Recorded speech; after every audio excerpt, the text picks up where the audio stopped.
Hello friends, आज हम तैराकी विज्ञान तैरना जानते हो के बारे में एक बहुत दिलचस्प कहानी सुनने जा रहे हैं।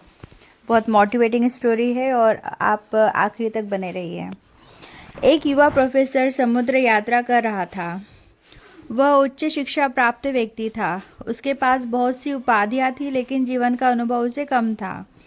जहाज के कर्मी दल में एक अनपढ़ बूढ़ा नाविक था। रोज शाम को नाविक युवा प्रोफेसर के कैबिन में आता और विभिन्न विषयों पर उसके भाषण सुनता। नाविक युवा विद्वान की विद्वता से बहुत प्रभावित था। एक शाम नाविक लंबी वार्ता के बाद जैसे ही कैबिन छोड़ने वाला था, प्रोफेसर ने उससे पूछा, बूढ़े बाबा, क्या तुमने जियोलॉजी पढ़ी है? यह क्या है सर? यह भूविज्ञान है। नहीं सर, मैं कभी स्कूल या कॉलेज गया ही नहीं। मैंने कभी कुछ भी नहीं पढ़ा। मेरे लिए काला अक्षर भैंस बराबर है। बूढ़े, तुमने तो अपना एक चौथाई जीवन व्यर्थ गवा दिया। बूढ़ा नाविक मुंह लटकाए चला गया। यदि इतना बड़ा विद्वान ऐसा कहता है तो ठीक ही कहता होगा। सचमुच ही उसने अपना एक चौथाई जीवन व्यर्थ गवा दिया। फिर दूसरे दिन शाम को जैसे ही नाविक कैबिन छोड़ने लगा, प्रोफेसर ने उससे पूछा, बूढ़े, क्या तुमने ओशनोग्राफी पढ़ी है? ये क्या है सर? समुद्र विज्ञान। नहीं सर, मैंने कहा ना कि मैंने कभी कुछ नहीं पढ़ा है। बूढ़े, तुमने अपना आधा जीवन बर्बाद कर दिया।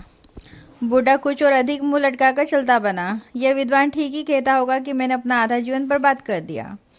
तीसरे दिन शाम को फिर युवा प्रोफेसर ने बूढ़े नाविक से पूछ लिया, बूढ़े, क्या तुमने मेटियोलॉजी पढ़ी है? यह क्या है सर? मैंने तो उसका नाम भी नहीं सुना है। यह हवा, वर्षा, मौसम का विज्ञान है।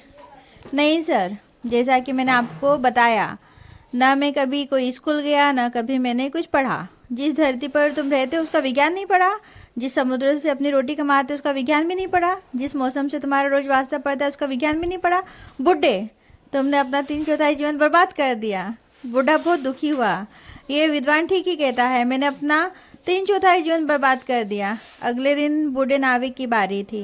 वह दौड़ता हुआ युवक के कैबिन में घुस आया और चिल्लाया, प्रोफेसर साहब, क्या आपने सीमोलॉजी पढ़ी है? सीमोलॉजी? तुम कहना क्या चाहते हो? सर, क्या आप तैर सकते हैं? नहीं, मुझे तैरना नहीं आता। तो प्रोफेसर साहब, आपने अपना पूरा जीवन बर्बाद कर दिया। जहाज एक चट्टान से टकरा गया है और डूब रहा है।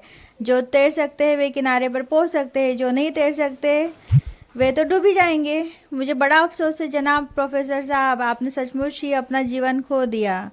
आप संसार के सारे विज्ञान पढ़ सकते हो, लेकिन अगर सीमोलॉजी नहीं पढ़ते हो तो आपके सारे विज्ञान बेकार है। आप स्विमिंग पर पुस्तकें पढ़ सकते हो, लिख सकते हो, इसकी सैद्धांतिक बारीकियों पर बहस कर सकते हो, परंतु ये सब ज्ञान विज्ञान आपकी क्या सहायता करेंगे यदि आप स्वयं पानी में नहीं उतरेंगे? आपको तैरना तो सीखना ही पड़ेगा। Thank you so much. अगर आपको मेरा चैनल अच्छा लगता है तो लाइक एंड सब्सक्राइब जरूर करिएगा।